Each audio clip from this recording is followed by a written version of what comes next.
పిత పుత్ర పవిత్ర ఆత్మనామమున ఆమేన్. ప్రియ స్నేహితులారా, మీ అందరికీ దేవుని యొక్క ఆశీస్సులను తెలియజేస్తూ సెప్టెంబర్ 17వ తారీఖు బుధవారం ఈనాటి దివ్యబలి పూజ పఠనాల ధ్యానాంశానికి మిమ్మల్ని అందరినీ కూడా ప్రేమతో ఆహ్వానిస్తూ ఉన్నాను. ఈనాటి మొదటి పఠనము పునీత పౌలు తిమోతికి రాసిన మొదటి లేఖ 3వ అధ్యాయము 14వ వచనం నుండి 16వ వచనం వరకు. లూకా సువార్త 7వ అధ్యాయము 31వ వచనం నుండి 35వ వచనం వరకు ఈనాటి సువార్త పఠనాన్ని భక్తి శ్రద్ధలతో చదివి ధ్యానించుదాం. ఈ తరం వారిని నేను ఎవరితో పోల్తును? వారెవరిని పోలి ఉందరు? వారు అంగడి వీధుల్లో కూర్చుండి ఉన్న పిల్లల వలె ఉన్నారు. వారు ఒకరినొకరు పిలుచుకొనుచు, మేము మీ కొరకు వాద్యములు మోగించితిమి, కానీ మీరు నాట్యమాడరైతిరి. మేము విలపించితిమి, కానీ మీరు ఏడవరైతిరి అని అనుచుందురు. యోహాను అన్నపానీయములు పుచ్చుకొనక పోవుటచే అతనికి దయ్యం పట్టినదని మీరు చెప్పుచున్నారు. మనుష్య కుమారుడు అన్నపానీయములను పుచ్చుకొనచో ఆయన భోజన ప్రియుడు, మద్యపాన రతుడు, సుంకర్లకు పాపులకు మిత్రుడు అని చెప్పుచున్నారు. జ్ఞానము దాన్ని స్వీకరించిన వారి వలన నిరూపించబడినది అని యేసు పలికెను. ఇది ప్రభువు వాక్కు. సర్వేశ్వరునికి వందనములు. ధ్యానాంశం: ప్రతి ఒక్కరూ నేడు నిపుణులే. ప్రతి ఒక్కరూ ఇప్పుడు గొప్పవారే. మనం ఇప్పటికీ గౌరవించే వృత్తులు చాలా తక్కువ. మనం గౌరవించే వారికి మనకంటే వారికి ఎక్కువ తెలుసు అని మనం విశ్వసించగలిగి ఉండాలి. వారికి ఒక నిర్దిష్ట క్రమశిక్షణ ఉంది అని మనం నమ్మగలిగి ఉండాలి. ఉదాహరణకు, వైద్య వృత్తి వైద్యులకు మాత్రమే మన రోగం గురించి బాగా తెలుసు అని అనుకుంటాం. అందుకే మనం ఇప్పటికీ వారిని గౌరవిస్తూ ఉంటాం. వైద్యులు ఏం చెప్పినా చేస్తాం. ఏమి మందులు రాసినా ఎంత ఖరీదైన వాటిని కొని వాడతాం. రెండవ ఉదాహరణ, న్యాయవాదులు. మనకు న్యాయవాదులు ఏం చెప్పినా చేస్తాం. ఎంత చెల్లించమన్నా అంత డబ్బులు అప్పు చేసైనా మరీ కడతాం. ఎప్పుడు కేసుకు రమ్మంటే అప్పుడు ఎంత కష్టమైనా పోతాం. ఈ అన్ని విషయాల్లో మనం స్వీయ నిర్ణయం తీసుకుంటాం. నేటి మొదటి పఠనంలో పునీత పౌలు ఇలా రాశాడు: నేను చిన్నగా ఉన్నప్పుడు నేను చిన్న పిల్లవాడిలా మాట్లాడాను, చిన్న పిల్లవాడిలా ఆలోచించాను, చిన్న పిల్లవాడిగా ప్రవర్తించాను. కానీ నేను పెద్దవాడైన మనిషిగా మారినప్పుడు నేను చిన్నపిల్లల చేష్టలను మానివేశాను.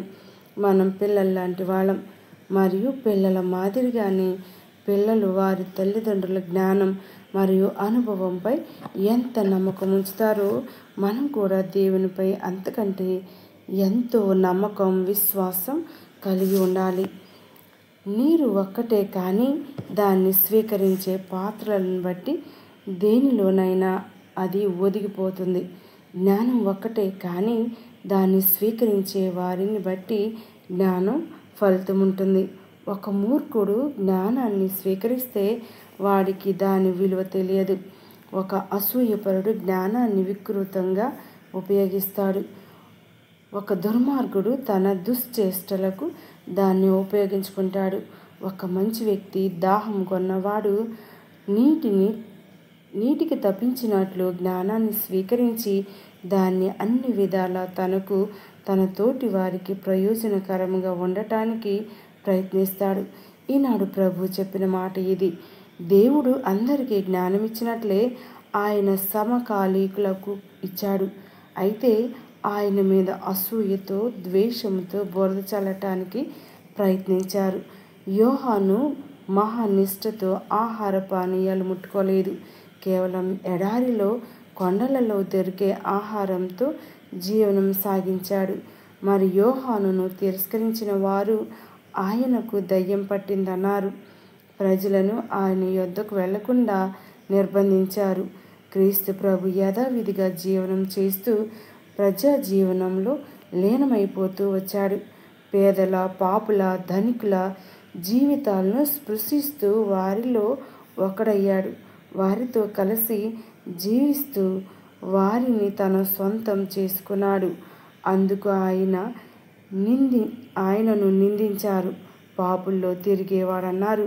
కానీ బైబిల్లో ఒకచోట కూడా ఆయన మీద వ్యక్తిగత విమర్శలు చేయలేకపోయారు. కారణం, ఆయన జీవితం అంత బహిరంగంగా, అంత పవిత్రంగా, అంత నిర్మలంగా ఉండేది.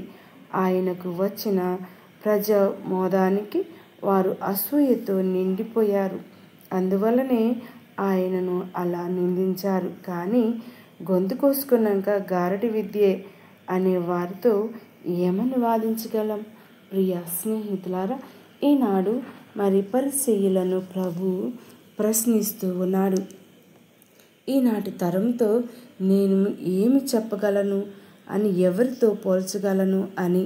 మరి వారు అనేక శాస్త్రాలు మరి పరిసయ్యుల గురించి మనం తెలుసుకుంటే, ప్రభు యొక్క జీవితం మొదలైనప్పటి నుంచి, బహిరంగ జీవితం మొదలైనప్పటి నుంచి ప్రతిరోజు ప్రభువుకి అడ్డగింపుగానే ఉన్నారు. మరి వారికి వేదాలు తెలుసు, వారికి వాక్యం తెలుసు, వారికి ధర్మశాస్త్రం తెలుసు. మరి అయినప్పటికీ ప్రవక్తల ప్రవచనాలు బాగా తెలుసు. అయినప్పటికీ వారు నిజమైనటువంటి దేవుడు కళ్ళ ఎదుట కనిపెడుతూ ఉన్నప్పుడు వారి కళ్ళు గుడ్డిగా మారిపోయాయి. వారి మనసులు కఠినంగా మారిపోయాయి. మరి వారు విన్నా కానీ వినని వారిలా, చిన్నపిల్లల వలె వారు ప్రవర్తించారని ప్రభు ఈనాడు వారిని దుయ్యపట్టుచూ ఉన్నారు. వారు అంగడి వీధుల్లో ఆడుకునే పిల్లల్లాగా, మరి మేము డాన్స్ వేస్తాము మీరు చూడండి అనేటువంటి ఒక గొప్ప వాక్యాన్ని మనం వింటూ ఉన్నాం. అదేవిధంగా మనం చూసినట్లయితే ప్రభుని వారు పదే పదే నిందించడం చూస్తూ ఉన్నాం. పేదలతో తిరిగేవారని, భోజన ప్రియుడని, మద్యపాన రతుడని, సుంకరులకు పాపులకు మిత్రుడని చెప్పుచున్నారు. కానీ వారు ఒక వాక్యం మర్చిపోయారన్న సంగతి మనం గుర్తుంచుకోవాలి. పేదలకు సువార్తను బోధించడానికే నేను వచ్చి ఉన్నాను అని యెషయా గ్రంథంలోను, మరి మత్తయి సువార్తలో మనం వింటూ ఉన్నాం. పేదలకు వారు మీరు ధన్యులు అని ప్రభు తన యొక్క నోటి ద్వారా పలకటం మనం వింటూ ఉన్నాం. ప్రియ స్నేహితులారా, మరి దైవ వాక్కు మన చెంతకు వస్తూ ఉన్నప్పుడు, ఇప్పుడు కాదు రేపు, రేపు కాదు ఎల్లుండి అని వాయిదాలు వేయకుండా, చిన్నపిల్లల వల్లే ప్రవర్తించకుండా వాక్యాన్ని హృదయంలో పదిలపరుచుకుందాం. మరి పరిసయ్యులు తిరస్కరించారు. వారు మరి దేవుడు బోధించినప్పటికీ వారి హృదయాలు కఠినంగా మార్చుకున్నారు. వారి మనసులు రాయిగా మారిపోయాయి. వారి చెవులు వినపడినా కానీ విననట్టుగా వారు ప్రవర్తించారు. వారి యొక్క ప్రవర్తన మొత్తం కూడా ప్రభువుకి వ్యతిరేకంగా మారిపోయింది. మరి ఈనాడు వాక్యం మన చెంతకు వస్తూ ఉన్నప్పుడు మన యొక్క ప్రవర్తన ఎలా ఉంది అని మనం పరిశీలించుకోవాలి. వాక్యాన్ని హృదయంలో పదిలపరుచుకుందాం. దేవుడు మన చెంతకు వస్తూ ఉన్నప్పుడు మరి ఈనాడు అనేక విధాలుగా బైబిల్ వాక్యం మనకి వినపడుతూ ఉంది, వినిపిస్తూ ఉన్నారు. మనకి మనంగా సొంతంగా బైబిల్ చదవటానికి, ధ్యానించటానికి, జీవించటానికి, బోధించటానికి మనల్ని మనం తయారయ్యి ప్రభువునికి ఇష్టమైన బిడ్డలుగా జీవించుదాం. దయగల దేవుడు మన యొక్క జీవితాన్ని దీవించుదురుగాక.